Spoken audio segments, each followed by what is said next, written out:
بسم اللہ الرحمن الرحیم۔ سبق نمبر 48۔ انجام از مؤلف۔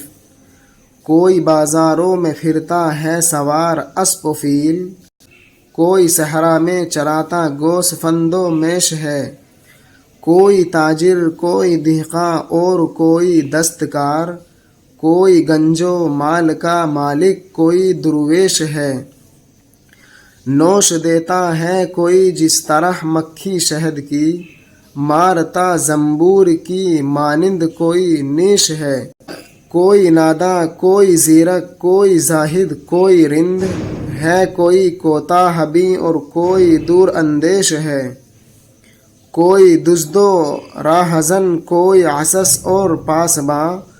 کوئی ہے ظالم ستمگر اور کوئی دل ریش ہے،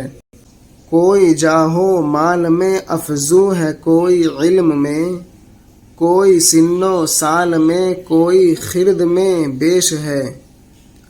کوئی نصرانی ہے کوئی گبر ہے کوئی یہود، کوئی مسلم ہے کسی کا بت پرستی کیش ہے، صرف رہ جاتا ہے باقی اس کے کاموں کا اثر،